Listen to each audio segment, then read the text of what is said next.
Empire.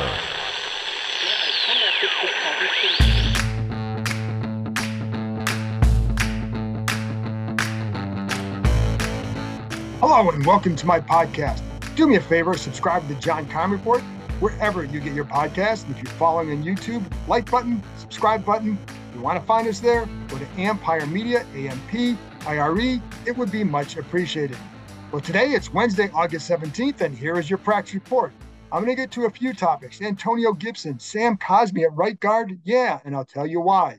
Jack Del Rio, F.A. Obata, Stephen Parker, making noise at strong safety, and more. But first, let's start with Carson Wentz. I'm going to start there because I brought on Mike Jones last week to talk about his interview with Carson Wentz, his impressions of Wentz after the interview, and he wrote a story on him.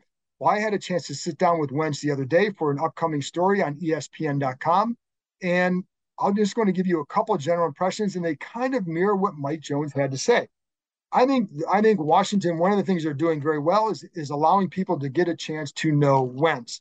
There have been times in the past with quarterbacks here, and I would include Robert Griffin III among them, guys that we just weren't able to develop much of a relationship with, and I think it hinders the player, and I think it hurts the media too. You don't get a chance to know a guy, they don't get a chance to know you. And when you're trying to write about a guy, you want them to have an understanding of your approach as well, as much as we need to understand who they are as people and maybe some factors behind their decision-making. I think it's important for them to know why is this person's approach to asking questions. Maybe why are they asking that question? Maybe it's something you've talked about with them in the locker room, et cetera. But it all comes from having a relationship. So they're trying to get Wentz out there with everybody to develop that. And I think that's very smart. Anyway, after sitting down and talking with him, a couple of things jumped out. He is very much at ease in his surroundings, in the building, in the area. I think Wentz really likes being in Northern Virginia. I think it's more, the pace is more akin to what he's used to having grown up in North Dakota. I think Philadelphia, big city, maybe that was a little bit too much for him at that stage. And that's not the reason why he failed there. I just think it's why he's comfortable here. I'm not going to blame that on his failings because there were so many factors that went into that. And he actually did pretty well for a while in Philadelphia. So it's not because of the city itself, but I'm just talking about his comfort level and where he's at in his life. He's married, 2 kids. I think this area, again, I think it really suits him well. And I did ask him, how can that help your play? And he said, well, I don't know that it's necessarily going to help him on the field. Is he not going to force the ball because he's comfortable in an area? Well, no. But what it does do is allows him to go to work here with peace of mind, knowing that his wife and kids like where they're at and that they're doing things that they enjoy in this area. I think that's a big deal. He and his wife, they're both very outdoorsy. So I think, again, you go out, you're in Northern Virginia out in this area, you're not far from things that are fun for that, whether it's a winery, whether it's a brewery, whether it's going hiking, kayaking, whatever, hunting, whatever, it's all there. I also know that he's made an effort to get to know his teammates a little bit better. Whether or not that was, you always hear that was an issue in the past. I don't know to what degree, but I know here I know he's had the Lenos over for dinners. I think they're good. I think he and the Leno family, he and Charles Leno getting fairly tight. Had him over steaks. He cooks a mean steak. Had Tressway and his family over for steaks. I know there's some defensive players that he gets along with very well. So I think that's an indication that he's feeling good about where he's at. How that translates in the field remains to be seen. But I think sometimes you wonder, players and people mature throughout their life. He's different at 29 than he was at 22, and he'll be different at 35 than he is at 29 because you go through more life experiences. And I also think that as in terms of one of the big things I think will be key for him is how he responds to adversity throughout the year, because that's something that you'd hear in the past. How did it go? Does he have the locker room support if things start to go awry? That's also something for every quarterback. And that comes back to leadership and developing some more of those relationships. One of the things that works in Wentz's favor for where he's at now is he's a lot more relatable to others than he was when he first came in the league. Back then, he's a high pick, second overall pick, franchise quarterback, all this, all that. Well, very few can relate to what he's probably going through. Well, now he's been the starting quarterback. He's been benched. He's been traded. He's been booed. He's been traded again. He's gone through controversy. He's gone through so many things that I think for other guys now, it makes him a lot more relatable. When Alex Smith was here, that's one of the things I talked about with him one time about leadership and all that. And he was a great leader.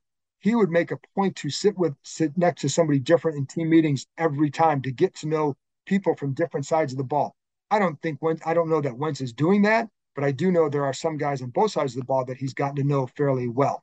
But I do remember with Smith that he would talk about how he felt as one of the changes in his career was he was more relatable. He had been traded, he had been benched, he had been hurt, all those things. Same with Wentz. You have to then develop that into quality leadership skills. And we'll see how that goes with him. Again, to me, the key for any quarterback, how do you respond when things go poorly for you? Because in every season, that's going to happen for pretty much every quarterback.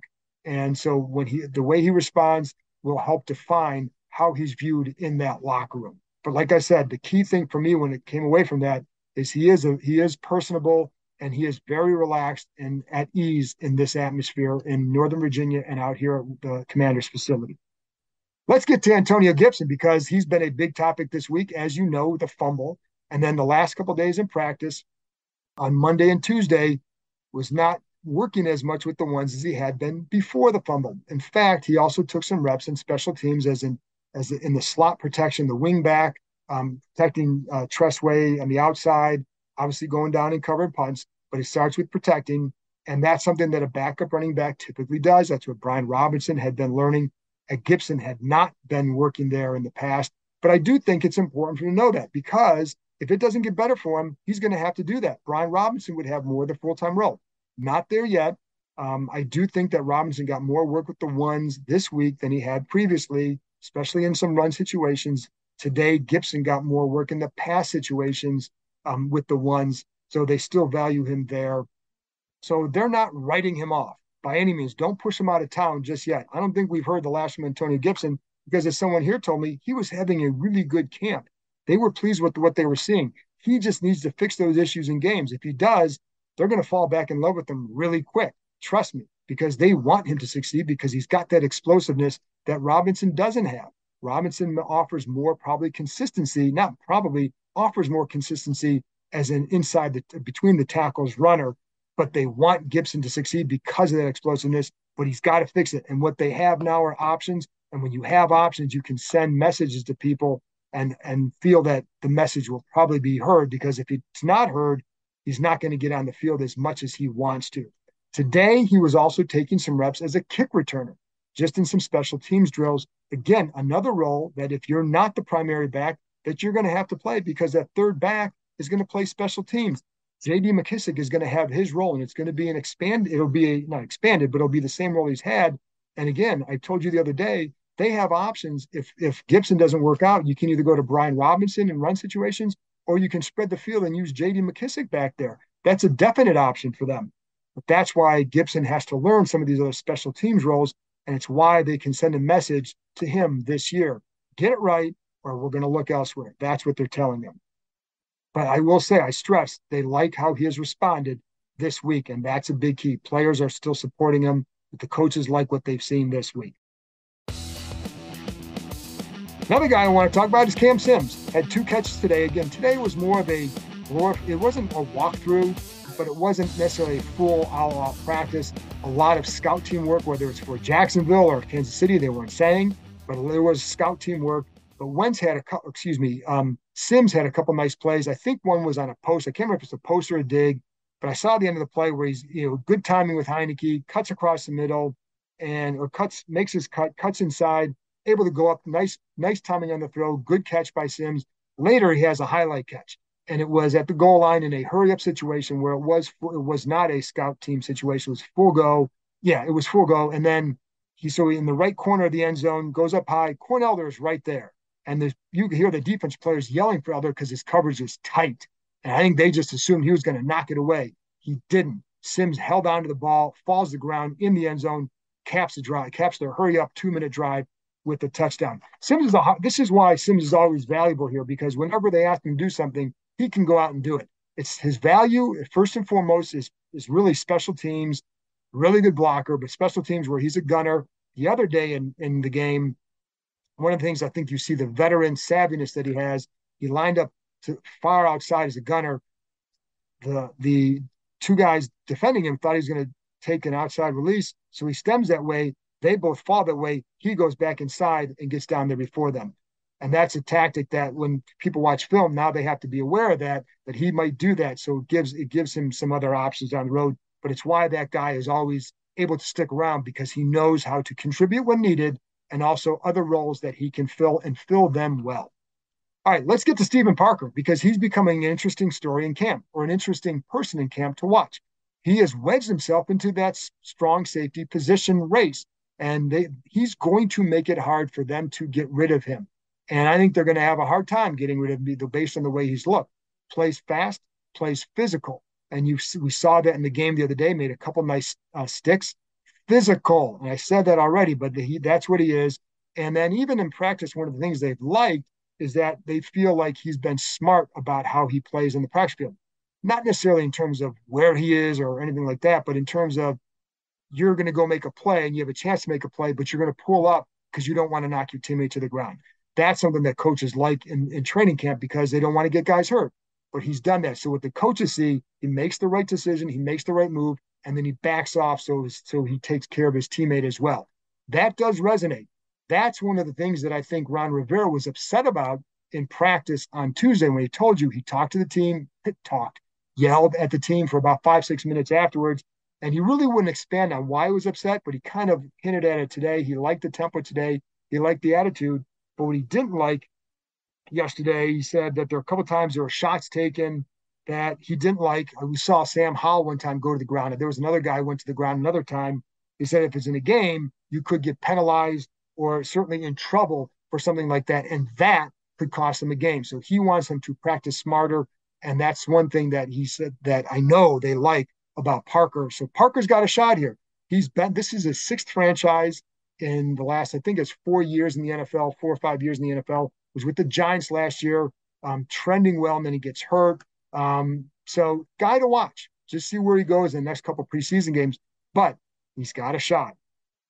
I want to talk just for 1 minute on Sam Howell before I get to Sam Cosmi. So watched a little bit of Howell today, and this is one of the things I like about training camp. What you get to see up close is after practice, him spending a few minutes with quarterbacks coach Ken Zampese, just going over footwork on handoffs in the pocket. So what I was watching him do is you're faking a play action fake. So where are you turning your feet? How do you get your feet turned around? How do you slide in the pocket and then step up and make the throw? That's one thing he did for a couple minutes with Zampese after practice, but it's where he's at in his development. Just getting used to the footwork of various situations or plays. It's, handoffs and how you need to move and to get the timing here and how you need to move in the pocket here, how you can maximize it, because it's different than in college, but it's all something that a quarterback needs to learn. Good opening game for him. Still has a lot to learn, but this is what he's doing. Now, let's get to Cosmi, because why was he playing right guard today? Well, it's pretty easy. They didn't have anybody else. Or you look at the sidelines, on the sidelines today, Trey Turner still hasn't practiced since early in camp. Andrew Noel, out. Not sure exactly what his injury is. Undisclosed at this point. That's all. That's what I would say. Wes Schweitzer, hip injury. He was out too. So your starting guards and your primary backup were all out. So the guards were Sadiq Charles on the left side and Sam Cosmi on the right side with Cornelius Lucas at right tackle. On Tuesday, they inserted Chris Paul into right guard. He's a rookie. As you know, I think he's looked good. They think he's looked good, but he's still learning the position. So what you have to prepare for, and this is one thing offensive line coach John Matsko does very well, not the one thing, one thing he does very well is prepare these guys for situations. And I think, you wonder about the continuity of this group. You wonder if they could have a stable starting five. I think that right now you certainly look at that and say that might be not where they go. So you have to prepare for various situations. You have to get used to guys coming in and playing next to them. So today they put Cosmi inside. He may have to do that in the game. So get him used to that right now in practice. This is a position that a lot of analysts, or at least a few analysts coming out of the draft to last year, felt like Cosmi would be better at a guard than at right tackle. And trust me, if there were a couple of tackles in the first round they really liked. If one of them had fallen to where they were picking, they may have ended up with the tackle and shifted Cosme inside. That too was a scenario. I don't think it was the most likely scenario, but it was a scenario, and it involved him going inside because they know he can play there. Get him some reps in there with Chase Rouillet next to him, and then Lucas on the other side, and just develop at least some familiarity with that. But it would all started because they don't have enough bodies to play. And Nolan Laufenberg is another veteran who is still out with an injury. That's another one that you had to list who would have been at guard as well. So that's why they were doing that. All right, well, today we talked to Jack Del Rio. It's the first time we've talked to him since his comments in June about the dust-up at the Capitol. I'm not going to harp on that. I'm not going to spend a lot of time on that. I think the smart thing for Del Rio, he was asked about it today, but he directed all the questions to football. He wanted, when he was asked about it initially, it's like, hey, we're having a really good camp, et cetera, et cetera. I'm going to talk about things pertaining to football. And he stuck to that. And I think that's very smart. Don't create a distraction. At this time of the year, the team certainly doesn't need that. He doesn't need that. We all need to move on from that. And so he was able to do that today. He also talked about Jamin Davis feels like he's playing with a lot more certainty this year. I think that's been evident. I've talked about it. I think if you watch the game, you probably saw some of that. If you've been out of practice, you've seen some of that. So that was another thing that he talked about. He likes the communication in the secondary. That's been noticeable as well. A big difference from last year. I think they're moving a lot better because of it. The thing that still troubles me with the secondary is the depth, especially at corner. If something happens to one of the top three, and Benjamin St-Juste is in and out more than I think that anybody would like. But if something happens there, and Danny Johnson did a nice job last year, has had a good camp, did not have the best game the other night, but has had a good camp and did help last year. But how is the depth at that position? I still think there's a lot of questions there. The other guy he brought up was Efe Obada. They feel like he's progressing at defensive end. He could be that guy that comes in because it's hard to see Chase Young helping early in the season and being ready on the season. If he's out in that 4 to 6 to the worst case scenario to me would be 8 weeks. But if he's out more than 4 weeks, they're going to need another guy in here. Obada could be that guy. They did try Obada inside the other day. I'll be honest, I saw him play there about several snaps. Didn't see anything where you said, oh, that looks like a good spot for him. Didn't see him applying any pressure out of that. Not everybody can move inside. There's a quickness thing. I think Kerrigan was pretty good at that at times. I think Sweat or Young could be pretty good at that. Obada, to me, didn't create anything off of that. We'll see if they try it again, but I think you need to see what a guy can do if you're going to keep him. Daniel Wise does that pretty well. So, he can play outside and inside. But with Obada, I think he looks like he's someone they like as someone progressing on the outside. And, well, there you go. That's it for me. That's the practice report for Wednesday, August 17th. I'll be back on Thursday with Mickey Javala wrapping up the week and looking ahead to the second preseason game against Kansas City. I'll talk to you next time.